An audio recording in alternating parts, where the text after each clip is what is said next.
Hello प्यारे बच्चों, कैसे हैं आप लोग। बच्चे आज हम स्टार्ट कर रहे हैं क्लास 10th केमिस्ट्री का एक बहुत ही बेसिक, बहुत ही इम्पॉर्टेंट, बहुत ही आसान chapter metals and non metals का पार्ट 1, जिसमें हम पढ़ेंगे मेटल्स एंड नॉन मेटल्स क्या होते हैं, उनकी properties, physical and chemical properties में डिफरेंस, उनके यूजेस, मेटलर्जी जो इससे रिलेटेड एक पार्ट है, बहुत ही इंपॉर्टेंट पार्ट है। ये सारी चीज़ें हम एक एक करके इन लेक्चर्स में कवर करेंगे। लेकिन आज हम इस चैप्टर का इंट्रोडक्शन पढ़ रहे हैं, जिसमें मैं आपको पढ़ाने वाला हूँ एक तो मेटल्स नॉन मेटल्स क्या होते हैं और उनकी फिजिकल प्रॉपर्टीज़ में क्या डिफरेंस होता है। तो चलिए स्टार्ट करते हैं हम आज का लेक्चर। दोस्तों, मैं हूँ Vaibhav Agrawal and welcome to your प्यारा सा चैनल फिजिक्स ब्रो।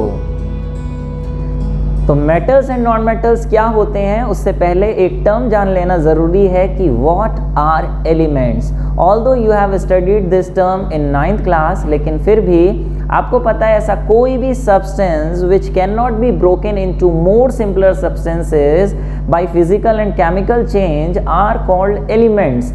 जैसे कि जो कोई भी ऐसा सब्सटेंस जिसको हम किसी दूसरे एलिमेंट में सिंपली फिजिकल प्रोसेस या केमिकल प्रोसेस से कन्वर्ट ना कर पाएँ, उसे हम एलिमेंट कहते हैं। जैसे आपने सुने होंगे नाम copper, lithium, potassium, calcium, gold, nitrogen, silver, copper, oxygen, helium, argon, krypton, sulphur, phosphorus, है ना। ये सब क्या हैं? ये सब क्या हैं? ये सब एलिमेंट्स हैं। ये सब एलिमेंट्स हैं। अगर गोल्ड आपने लिया, एलिमेंट लिया, तो गोल्ड को आप किसी दूसरे में कन्वर्ट नहीं कर दोगे। गोल्ड को सिल्वर में कन्वर्ट नहीं किया जा सकता। Which can not be broken into more simpler substances, convert into more simpler substances are called elements. लेकिन जितने भी एलिमेंट्स हमारे पास हैं प्रेजेंट, टोटल अभी तक लगभग 118 एलिमेंट्स डिस्कवर करे जा चुके हैं। ये जितने भी एलिमेंट्स हैं इनको क्लासिफाई किया गया है 4 कैटेगरीज में, namely metals, non metals, metalloids and noble gases based on their properties. वो क्या है वो हम पढ़ेंगे,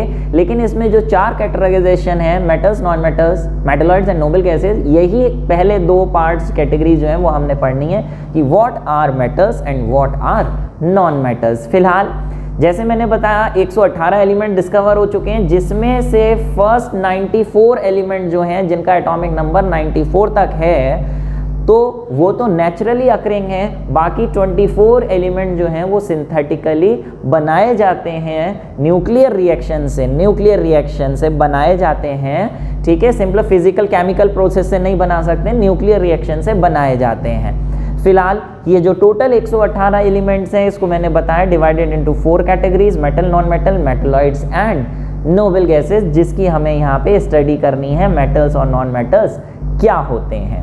ठीक है प्यारे, बात आई कुछ इंपॉर्टेंट पॉइंट, जैसे कि मैंने आपको बताया कि एलिमेंट्स क्या होते हैं। ये डेफिनेशन आप नोट कर सकते हैं प्यारे। जितना भी मैं लेक्चर्स यहाँ पे पढ़ाता हूँ आपके सामने, जो मैं पढ़ा रहा हूँ वो तो समझना ही समझना है, लेकिन अगर आप इसके नोट्स चाहते हैं तो नोट्स भी यहाँ पे आप सामने जितनी भी मटेरियल लिखा हुआ दिखाई दे रहा है, ये मैंने आपको नोट करने के लिए ही बनाया है। तो आप लोग साथ साथ में नोट्स बनाते रहें पॉज करके, तो ये आपके लिए अच्छा होगा। फिलहाल बात आई कि ठीक है एलिमेंट्स क्या होते हैं बता दिए। अब मेटल्स और नॉन मेटल्स, इन चारों का एक बेसिक सी डेफिनेशन जो आपने पढ़ी है, इससे पहले एक चैप्टर पढ़ाया है, periodic properties of elements, classification of elements, periodic table, जो कि आप चैनल के अंदर प्लेलिस्ट में जाके देख सकते हैं। अगर वो लेक्चर देखेंगे तो ये थोड़ा सा और आसान हो जाएगा, तो वो ज़रूर देखिएगा।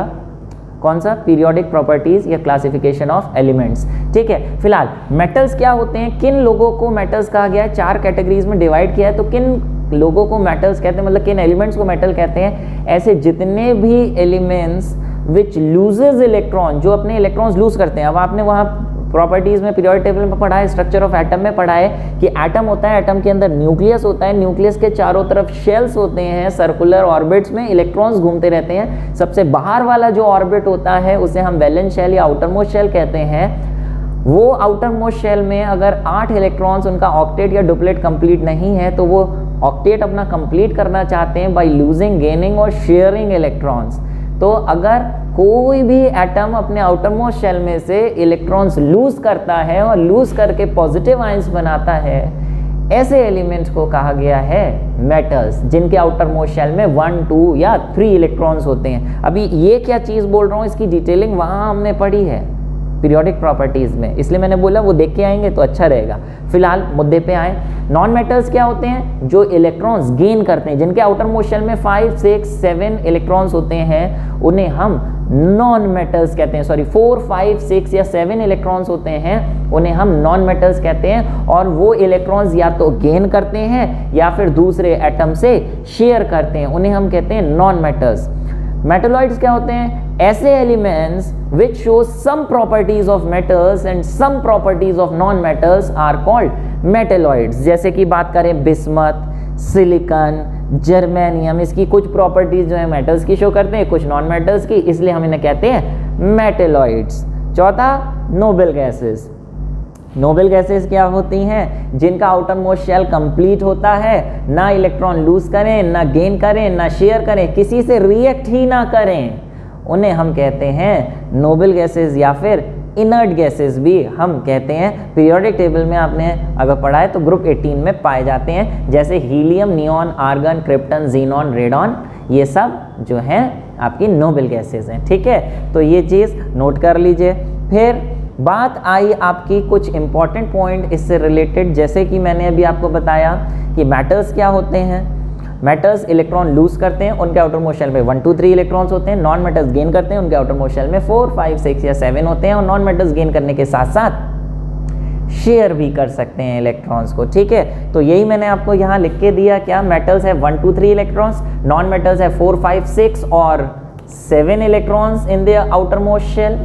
ठीक है, कई बार कुछ बुक्स में ऐसा 7 और 8 वाले को भी नोबल मतलब जिनके आउटर मोस्ट शेल में 8 है, उनको भी नॉन मेटल्स की कैटेगरी में रख दिया गया। फिलहाल 8 जिसमें होते हैं उसमें आप लिखेंगे नोबल गैसेस। ठीक है, आउटर मोस्ट शेल में जिनके 8 इलेक्ट्रॉन कंप्लीट होते हैं वो नोबल गैसेस होती हैं। सारे के सारे नोबल गैसेस के आउटर मोस्ट शेल में 8 होते हैं, except 1 element, except 1 noble gas जिसके आउटर मोस्ट शेल में 8 की बजाय 2 इलेक्ट्रॉन्स होते हैं, लेकिन तब भी वो नोबल होती है, इनर्ट गैस होती है। कौन सी? हीलियम। हीलियम के आउटर मोस्ट शेल में हीलियम होता है, उसका न्यूक्लियस के अंदर 2 प्रोटॉन, 2 न्यूट्रॉन और 2 इलेक्ट्रॉन फर्स्ट शेल में होते हैं। फर्स्ट शेल में ज़्यादा से ज़्यादा 2 इलेक्ट्रॉन्स आ सकते हैं और दोनों के दोनों फिल्ड होते हैं, पूरे भरे हुए, तो ये ना लूज करता है ना गेन करता है, ये नोबल होती है, हीलियम होती है, एक्सेप्शनल केस है। ठीक है प्यारे, समझ पा रहे हैं? नोट करते जाइए। ठीक है, अभी बात आई क्या? अच्छा भैया, एलिमेंट्स में हमने पढ़ लिया मेटल नॉन मेटल होते हैं। अभी अर्थ क्रस्ट की बात करें, अर्थ की जो ज़मीन है, ज़्यादातर जितने भी मेटल्स हैं वो सारे के सारे पाए कहाँ जाते हैं? कहाँ पाए जाते हैं? कहाँ? क्या पेड़ से निकलते हैं या हवा में निकाले जाते हैं? नहीं, ज़मीन के अंदर, अर्थ की क्रस्ट के अंदर होते हैं जितने भी मेटल्स होते हैं। किस फॉर्म में होते हैं वो तो हम आगे पढ़ने ही वाले हैं, मेटलर्जी में कैसे निकालते हैं वो पढ़ने वाले हैं, लेकिन अर्थ के अंदर पाए जाते हैं जितने भी मेटल्स हैं। कुछ नॉन मेटल्स एटमॉस्फेयर में भी पाए जाते हैं, अर्थ क्रस्ट के अंदर भी पाए जाते हैं। अगर मैं बात करूं मोस्ट अबंडेंट मेटल इन अर्थ का, सबसे ज़्यादा पाया जाने वाला मेटल कौन सा है? तो वो है aluminium. Aluminium is the most abundant metal in the earth crust, after which कौन उसका सेकेंड मोस्ट अबंडेंट है? After that it is iron.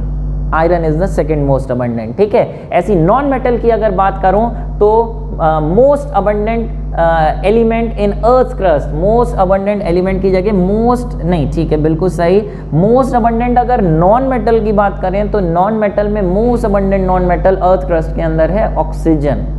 Non metal सबसे ज़्यादा जो प्रेजेंट है अर्थ के सरफेस के अंदर ऑक्सीजन। ऑक्सीजन गैस नहीं कह रहा हूँ, ऑक्सीजन एलिमेंट। अब वो ऑक्सीजन अलग अलग फॉर्म्स में हो सकता है, कैल्शियम ऑक्साइड में भी O होता है, कैल्शियम कार्बोनेट में भी O होता है, कंबाइंड स्टेट में होता है। ठीक है, सिलिकॉन इज द सेकेंड। ठीक है, अभी आप ये देखिए कि देखिए oxygen is the most abundant non metal, जो कि 47% अर्थ क्रस्ट में 47% ऑक्सीजन प्रेजेंट होता है।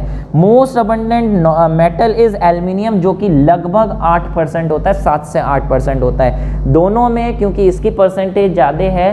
तो अगर मैं मोस्ट अबंडेंट एलिमेंट बोलूँ मेटल्स और नॉन मेटल्स में मिला के जो भी एलिमेंट है, तो मोस्ट अबंडेंट एलिमेंट भी ऑक्सीजन है, मोस्ट अबंडेंट नॉन मेटल भी ऑक्सीजन है। सेकंड नॉन मेटल सिलिकॉन है, सेकंड मेटल आयरन है। और ये मैंने ऑर्डर लिखा हुआ है, अगर एलिमेंट्स की बात करें most abundant element first, second, third, fourth. ठीक है, बात समझ पा रहे हैं कि नहीं समझ पा रहे हैं? अब एटमॉस्फेयर की बात करें तो एटमॉस्फेयर में तो आपने पढ़ा है ना बायो में, कौन सा एलिमेंट सबसे ज़्यादा पाया जाता है? एक गैस बोलते हैं सबसे ज़्यादा पाई जाती है एटमॉस्फेयर में, कौन सी? नाइट्रोजन। तो nitrogen is the most abundant non metal in atmosphere. After that कौन सी होती है?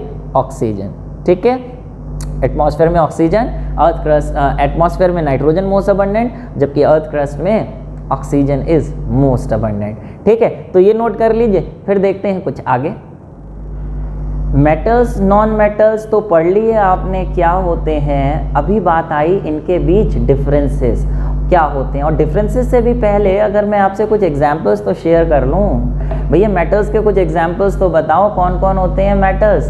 भैया जैसे copper, aluminium, zinc, lead, tin, gold, silver, platinum, ये जितने सॉलिड्स होते हैं ना, ये सब ये हार्ड स्टेट में जो होते हैं, आयरन वगैरह, ये सारे के सारे मेटल्स होते हैं। जबकि नॉन मेटल की बात करें तो जैसे nitrogen, oxygen, chlorine, generally gases होती हैं, कुछ सॉलिड स्टेट में भी होते हैं, सल्फर, कार्बन, ये सब नॉन मेटल्स होते हैं। इनकी फिजिकल और केमिकल प्रॉपर्टीज अलग अलग होती हैं। तो इस लेक्चर में आज मैं फिजिकल प्रॉपर्टीज में डिफरेंसेस बता रहा हूं, जबकि अगले लेक्चर में हम इनकी डिफरेंसेस पढ़ेंगे कि केमिकल प्रॉपर्टीज में क्या डिफरेंस होता है। तो चलिए पहले फिजिकल की बात कर लें। फिजिकल का क्या मतलब है? फिजिकल का मतलब होता है अपीयरेंस, टच करने से, देखने से, सूंघने से, शक्ल से, सूरत से, इनमें क्या ऊपर से देखने में चेंज है, वो प्रॉपर्टीज हैं, उसे हम कहते हैं फिजिकल प्रॉपर्टीज। और केमिकल प्रॉपर्टीज किसे कहते हैं? कोई हमने सब्सटेंस लिया, उसमें एक एसिड मिला दिया तो क्या बनेगा? कौन सा केमिकल रिएक्शन हो जाएगा? उसमें बेस मिला दिया तो क्या बनेगा? उसे ऑक्सीजन से मिला दिया तो क्या बनेगा? केमिकल रिएक्शन जब होता है उसमें क्या चेंजेस आते हैं, वो प्रॉपर्टीज जब हम पढ़ते हैं तो उसे हम कहते हैं केमिकल प्रॉपर्टीज। फिलहाल अभी तो हम पढ़ रहे हैं फिजिकल प्रॉपर्टीज। थ्योरेटिकल पार्ट है स्टार्टिंग का, तो आपको याद करना है जैसे जैसे मैं बताता जा रहा हूँ, लेकिन इस तरीके से बता रहा हूँ कि आपके दिमाग में बिल्कुल बस ही जाए। ठीक है, तो ध्यान से सुनते रहिए और दिमाग में बसाते जाइए। तो डिफरेंस आ रहा है सबसे पहला मेटल्स एंड नॉन मेटल्स के बीच। Metals are malleable. मैलिएबल का क्या मतलब है प्यारे? मैलिएबल एक प्रॉपर्टी होती है, मैलिएबिलिटी जिसे हम कहते हैं। Malleability is the property of an element to form thin sheets by hammering. अगर हम किसी भी एलिमेंट को अगर ठोक ठोक के हैमर से उसको पतली पतली शीट्स में अगर बना पा रहे हैं तो हम कहेंगे ये बहुत ज़्यादा मैलिएबल है। इस प्रॉपर्टी को हम कहते हैं मैलिएबिलिटी। तो मेटल्स को ठोक ठोक के हैमर से शीट्स में बनाया जा सकता है, इसलिए हम कहते हैं मेटल्स आर मैलिएबल, जबकि नॉन मेटल्स की शीट नहीं बनाई जा सकती, तो they are non malleable. Example के तौर पे देखो, जैसे टिन की शीट्स होती हैं, आपने देखा टिन शीट्स लगे होते हैं स्कूलों वगैरह में, कहीं छप्पर, जैसे छप्पर की जगह टिन डाल दिया, आयरन की शीट्स डाल दी, लोहे की चादर होती हैं पतली पतली, उसके कूलर वगैरह बनते हैं, अलग अलग उसके स्ट्रक्चर्स बनाए जाते हैं। तो उसकी पतली पतली चादरें, प्लेट्स कैसे बनाई जाती हैं? उसे ठोक ठोक के प्लेट्स में कन्वर्ट किया जाता है, तो आयरन मैलिएबल होता है। दूसरा एल्युमिनियम। एल्युमिनियम की तो कितनी पतली शीट होती है। अरे एल्युमिनियम भूल गए कहाँ यूज़ होता है?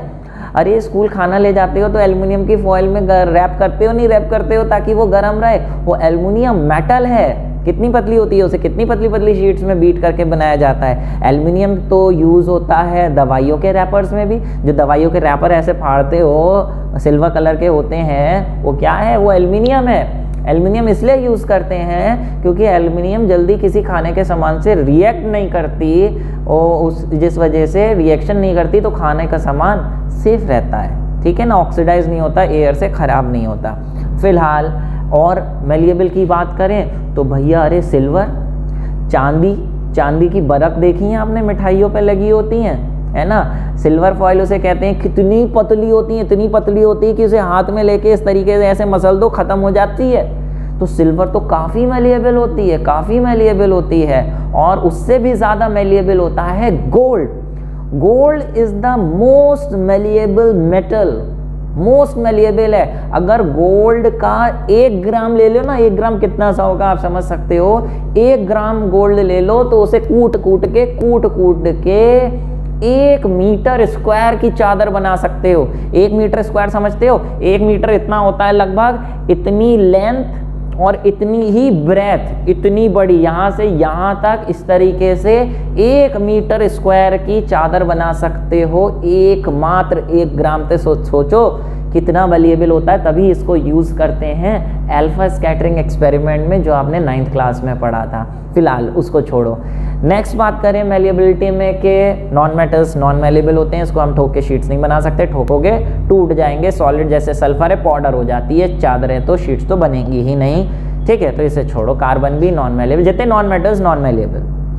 सेकंड प्रॉपर्टी जैसे मैलिएबल है, फिर बात आई डक्टिलिटी की। डक्टिलिटी क्या होती है वो देखते हैं। Metals are ductile, non metals are non ductile. Ductile या ductility is the property of an element due to which it can be converted into wires by stretching. खींच किस तरीके से वायर्स में अगर हम कन्वर्ट कर सकें किसी चीज़ को, तो हम कहेंगे कि वो डक्टाइल है। नहीं कर सकें तो वो नॉन डक्टाइल है। मेटल्स डक्टाइल होते हैं, मेटल्स के वायर बना सकते हैं, मेटल्स के वायर बना सकते हैं, तभी तो मेटल्स कई जगह वायर्स में मेटल्स ही यूज़ होते हैं। जैसे इलेक्ट्रिक वायर्स में मेटल्स यूज़ होते हैं कि नहीं होते हैं? हाँ बिल्कुल, कॉपर एल्युमिनियम के मेटलिक वायर्स होते हैं, है ना। नॉन मेटल्स जो होते हैं उनके वायर्स नहीं बना सकते, वो नॉन डक्टाइल हैं, ठीक है। तो ध्यान रखना भैया, मेटल्स जो होते हैं वो डक्टाइल होते हैं, नॉन मेटल्स नॉन डक्टाइल। अगर मोस्ट डक्टाइल मेटल की बात करूं तो प्यारे मोस्ट डक्टाइल मेटल है गोल्ड। गोल्ड के तो इतना डक्टाइल होता है, इतना लंबा तार बना सकते हो कि मात्र अगर 1 ग्राम गोल्ड ले लो, 1 ग्राम गोल्ड ले लो, इतना सा 1 किलोमीटर का तार बना सकते हो। 1 किलोमीटर समझते हो 1000 मीटर का तार बन जाता है। तो समझो कि गोल्ड इज मोस्ट डक्टाइल, ठीक है ना। बाकी जिनकी डक्टिलिटी कम होगी तो उन्हें ज़्यादा खींचने की कोशिश करोगे तो वो टूट जाते हैं, है ना, वो ज़्यादा डक्टाइल नहीं होते हैं। फिलहाल non metals are non ductile. तीसरी प्रॉपर्टी पे आओ। तीसरी प्रॉपर्टी बोल रहे हैं metals are good conductors of electricity. मालूम है आपको, इलेक्ट्रिसिटी कंडक्ट करने के लिए फ्री इलेक्ट्रॉन्स की ज़रूरत होती है। मेटल्स जो होते हैं उनके आउटर मोस्ट शेल में 1, 2 या 3 इलेक्ट्रॉन्स होते हैं, वो इलेक्ट्रॉन्स लूज कर देते हैं, लूज करके वो इलेक्ट्रॉन्स फ्री हो जाते हैं जो एक जगह से दूसरी जगह मूव करने लगते हैं वायर्स के अंदर।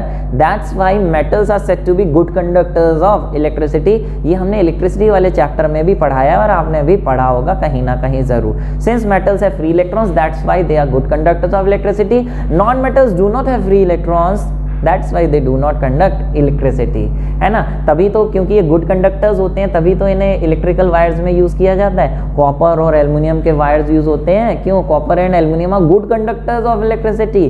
बेस्ट कंडक्टर ऑफ इलेक्ट्रिसिटी की बात करूं तो कौन है बेस्ट कंडक्टर ऑफ इलेक्ट्रिसिटी? जी हाँ, silver. Silver is the best conductor of electricity, ठीक है। साइंटिफिक गैजेट्स में, सोलर सेल्स में ये यूज़ होता है। महंगा होता है इसलिए नॉर्मल जनरली हर जगह यूज़ नहीं होता। नॉन मेटल्स बैड कंडक्टर हैं, लेकिन यहाँ पे एक एक्सेप्शनल केस है। नॉन मेटल्स में अगर हम कार्बन की बात करें, कार्बन की भी कई फॉर्म्स होती हैं।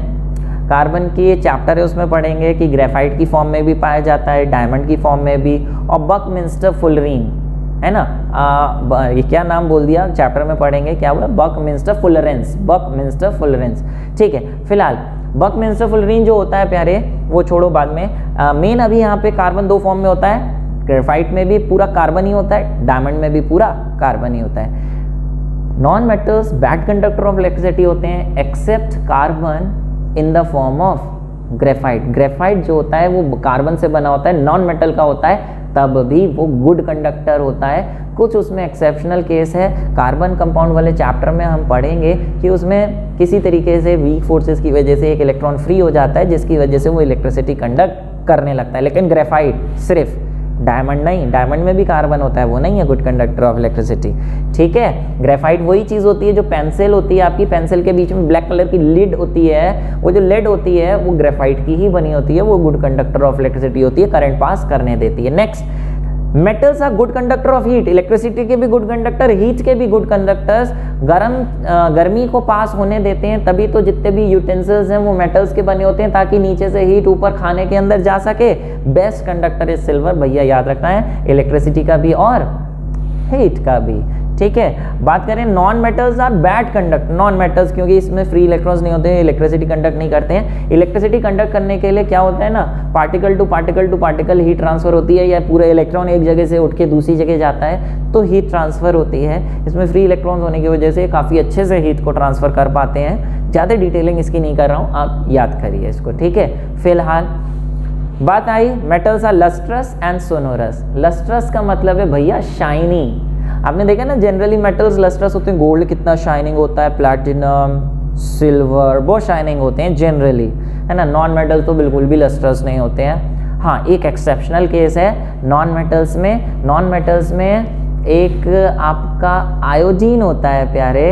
आयोडीन जो है वो लस्ट्रस होता है, शाइनी होता है, ठीक है। ये मैंने यहाँ पे लिख दिया है। सोनोरस मतलब आवाज़ प्रोड्यूस करे, अगर कोई चीज़ स्ट्राइक करने पर, जैसे हमने एक मेटल का कोई चीज़ इस तरीके स्ट्राइक करी तो टन सी आवाज़ आए तो हम कहेंगे सोनोरस, साउंड प्रोड्यूस कर रहा है। मेटल सोनोरस होते हैं, टन की आवाज़ प्रोड्यूस करते हैं, तभी तो घंटियों में घंटों में मेटल्स के बनाते हैं, ताकि मंदिरों में जो घंटियाँ लगी हैं ऐसे टन बजाएं, धक्का मारे, टक्कर हो, टन की आवाज़ हो, तो metals are sonorous. Non metals में कोई आवाज़ नहीं होती। जैसे आवाज़ ना होने का मतलब, जैसे नॉर्मली लकड़ी है, लकड़ी पे आप मारो तो आवाज़ तो होगी लेकिन टन ऐसे आवाज़ नहीं होती, तो वो नॉन सोनोरस है। समझ पा रहे हो कि नहीं समझ पा रहे हो, ठीक है। चलिए नेक्स्ट बात आई आपकी प्रॉपर्टीज़ में। 6 प्रॉपर्टीज़ है। मेटल्स आर जनरली हार्ड होते हैं प्यारे, अभी तो स्टार्टिंग में बताया था आयरन कितना हार्ड होता है। मेटल जनरली हार्ड ही होते हैं, आयरन, सिल्वर, कॉपर, तो ये हार्ड होते हैं। लेकिन एक्सेप्शनल केसेस हैं, सोडियम पोटेशियम की हम बात करें तो ये सॉफ्ट होते हैं। सोडियम पोटेशियम इतने सॉफ्ट होते हैं कि इवन उसे हम चाकू से काट सकते हैं, इतने सॉफ्ट होते हैं। गोल्ड भी सॉफ्ट होता है, गोल्ड भी सॉफ्ट होता है। अगर प्योर गोल्ड है, अगर हम प्योर गोल्ड को दबाएं तो वो दब जाता है अपने हाथ से ही, हमारे हाथ से। मैं उस गोल्ड की बात नहीं कर रहा हूँ, ये जो अंगूठी बनी होती हैं, इसमें तो सिल्वर और कॉपर मिला देते हैं इसे हार्ड बनाने के लिए। प्योर गोल्ड सॉफ्ट होता है, ठीक है। जबकि नॉन मेटल्स हार्ड होते हैं except some metals. Non metals soft होते हैं, जो सॉलिड्स होते हैं वो सॉफ्ट होते हैं। जैसे सल्फर सॉफ्ट होता है, फॉस्फोरस सॉफ्ट है। एक्सेप्शंस यहाँ पर भी हैं, कुछ ऐसे मेटल हैं जो हार्ड होते हैं। एक मेटल आपको याद करना है, वो है carbon. Carbon in the form of diamond तो इतना हार्ड होता है कि it is the hardest substance known. Diamond जो होते हैं वो बहुत ही हार्ड होते हैं, ऑल्दो वो कार्बन नॉन मेटल से बना है तब भी हार्ड है। ये एक्सेप्शनल केस है, ये आपको याद करना है। ये इतने हार्ड होता है डायमंड कि अगर कहीं पे हमें ड्रिलिंग करनी है, जैसे पत्थर का पहाड़ है उसको काट के सुरंग बनानी है, तो ड्रिलिंग मशीन से ड्र करके इस तरीके से उसमें छेद करना होता है। तो ड्रिलिंग मशीन के आगे जो टिप होती है, क्या किसी मेटल लोहे की लगी होगी, कॉपर की लगी होगी टिप पत्थर को काटने के लिए? अरे पत्थर इतना हार्ड है, उससे ये लोहा वोहा कुछ नहीं कर पाएगा। वो टिप जो है ऐसे सब्सटेंस की लगानी पड़ेगी जो बहुत ही हार्ड हो कि टूटे ना, मुड़े ना, जो पत्थर को भी काट दे। कौन? डायमंड की टिप्स यूज होती हैं जहाँ पे इतने हार्ड सब्सटेंस को काटना होता है। तो ये बता रहा हूँ ताकि याद कर सको, diamond is the hardest substance. Exceptional case है नॉन मेटल्स का, ठीक है। फिर बात आई मेटल्स स्ट्रांग होते हैं, नॉन मेटल्स नॉट स्ट्रांग होते हैं। कहने का मतलब ये, जैसे लोहा है बड़ा स्ट्रांग होता है तभी तो हम उसे यूज़ करते हैं सरिये बनाने में, पिलर्स बनाने में, अलग अलग चीज़ों में, क्योंकि वो इतने वजन को सह पाते हैं। पिलर्स बनाते हैं लोहे के, है ना, क्योंकि वो वजन को सह पाते हैं, इसलिए हम कहते हैं they are strong, they have high tensile strength. Strong होते हैं वो, ठीक है। टेंसाइल वर्ड भी यूज होता है। ये स्ट्रांग नहीं होते हैं, वजन से है नहीं पाते हैं, ठीक है। नेक्स्ट बात आई, नेक्स्ट प्रॉपर्टी आपकी 8th property, metals are solids at room temperature. Metals generally सब सॉलिड्स ही होते हैं भैया, कॉपर, सिल्वर, पोटेशियम, गोल्ड और ये सब सॉलिड्स ही होते हैं, एक्सेप्ट वन मेटल जो सॉलिड नहीं होता। कौन सा? मरकरी। बचपन से पढ़ते आ रहे हो, मरकरी लिक्विड स्टेट में होती है, जो टेम्परेचर मेजर करने के लिए, बुखार मेजर करने के लिए थर्मामीटर होता है, उसके अंदर एक सिल्वर कलर की लिक्विड ऊपर चढ़ता जाता है, वो क्या है? वो मरकरी है, लिक्विड स्टेट में होती है, वो मेटल है लेकिन तब भी वो लिक्विड स्टेट में, तो ये एक्सेप्शनल केस है। ऐसी नॉन मेटल्स जो होते हैं, मेटल्स तो सारे सॉलिड स्टेट में एक्सेप्ट वन, जबकि नॉन मेटल्स, कुछ नॉन मेटल सॉलिड होते हैं, कुछ नॉन मेटल गैसेस होते हैं और एक नॉन मेटल लिक्विड स्टेट में भी होता है, यानी ये तीनों स्टेट में पाए जाते हैं। जैसे सॉलिड की बात करें, फॉस्फोरस, सल्फर, कार्बन, ये तीनों के तीनों सॉलिड स्टेट में होते हैं, और भी होते हैं। ऐसे ही गैसेस की बात करें, ऑक्सीजन, नाइट्रोजन, क्लोरीन, फ्लोरीन, ये सारे के सारी गैसियस स्टेट में होते हैं। सिर्फ एक ही नॉन मेटल ऐसा है जो लिक्विड स्टेट में होता है, दैट इज ब्रोमीन। ये लिक्विड स्टेट में होता है एट रूम टेम्परेचर।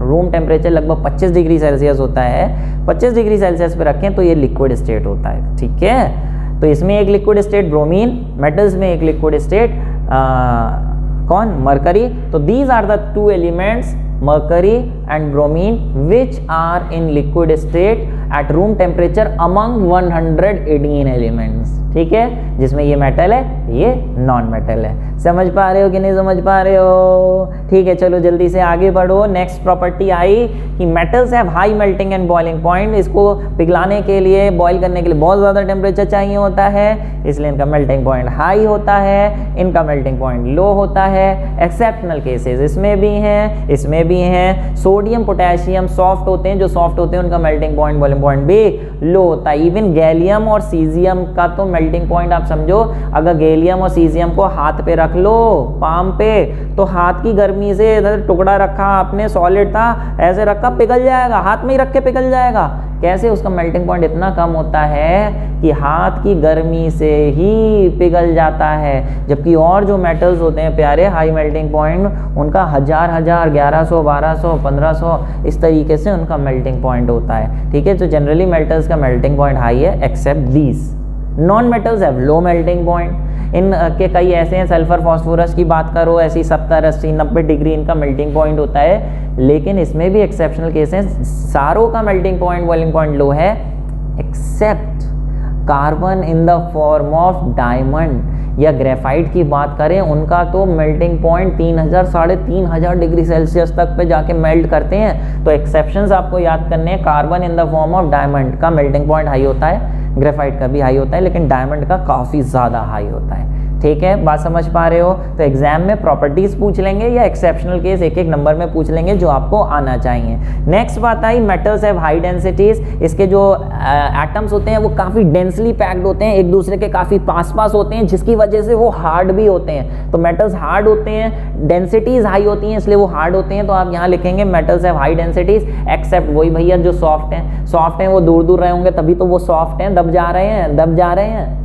तो जो एक्सेप्शनल केसेस लिखने हैं वो सोडियम, पोटेशियम आप लिख सकते हैं, जो आपने यहाँ लिखे थे, ठीक है। और लो, इनकी जनरली लो डेंसिटीज होती हैं। फिर वही एक्सेप्ट लो डेंसिटीज, एक्सेप्ट जो हार्ड होते हैं, जैसे carbon in the form of diamond, ये तो हार्ड होता है, तो भैया इसकी डेंसिटी भी हाई होगी, ठीक है। लास्ट इसका डिफरेंस देख लो प्यारे। मेटल्स है जनरली सिल्वर और ग्रे, इनके कलर की बात करें, अपीयरेंस की बात करें, तो जितने भी मेटल्स हैं generally except some, generally grey होते हैं या फिर सिल्वर होते हैं। जिंक की बात करें, हल्का सिल्वरी ग्रे होता है, एल्युमिनियम सिल्वरी होता है, ग्रे है ना, आयरन ग्रे होता है ना, प्लैटिनम सिल्वरी कलर का होता है, जनरली सिल्वर या ग्रे होते हैं, ठीक है। Except copper and gold. Copper, तांबा, तांबे के घर पे पूजा पाठ में बर्तन यूज करते हो, किस कलर के होते हैं? रेडिश ब्राउन कलर के। गोल्ड किस कलर का, वो भी बताऊं क्या? येलो कलर का, गोल्डन कलर भी कह देते हैं। बाकी सारे जनरली ग्रे या सिल्वर होते हैं। ऐसे ही नॉन मेटल्स जो होते हैं ये अलग अलग कलर में पाए जाते हैं जनरली। जैसे हम बात करें कि सल्फर येलो होता है, फॉस्फोरस रेड या वाइट होता है, दो तरीके के फॉस्फोरस होते हैं। कार्बन ब्लैक होता है, ग्रेफाइट ब्लैक कलर की होती है, नहीं कार्बन की, graphite lead benzene. Chlorine gas जो होती है येलोइश ग्रीन होती है। Hydrogen, oxygen gas, nitrogen gas, ये कलरलेस होती हैं। तो इसके वैरायटी कलर्स मिलेंगे, लेकिन ये जनरली ग्रे और सिल्वर होते हैं, एक्सेप्ट सम, ठीक है प्यारे।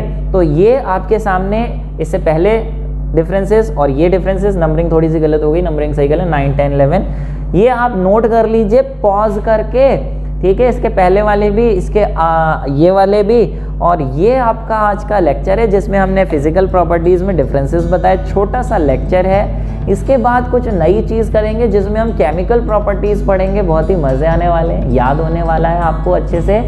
तो प्यारे बने रहिएगा अगले लेक्चर के लिए। उम्मीद है ये वाला समझ में आ गया होगा। कैसा आया है मुझे कमेंट बॉक्स में ज़रूर टाइप करके बताइए। और अगर आपने अभी तक सब्सक्राइब नहीं किया भैया तो सब्सक्राइब कर लो, ताकि आगे आने वाले लेक्चर्स कि नोटिफिकेशन डायरेक्ट आपको मिल पाए, बेल आइकन पे भी क्लिक कर देना। जैसे ही लेक्चर अपलोड वैसे ही आपको नोटिफिकेशन मिस नहीं होगा।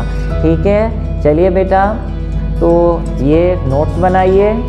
Stay happy, stay blessed. मिलेंगे अगले लेक्चर में। अगला लेक्चर अटेंड करना है तो ऊपर आई बटन पे क्लिक करके अगला लेक्चर अटेंड कर सकते हो, नहीं तो सारे लेक्चर्स के डिस्क्रिप्शन बॉक्स में लिंक्स दे रखे हैं। ठीक है, फिलहाल मिलेंगे अगले लेक्चर में। जब तक के लिए ऑल द बेस्ट।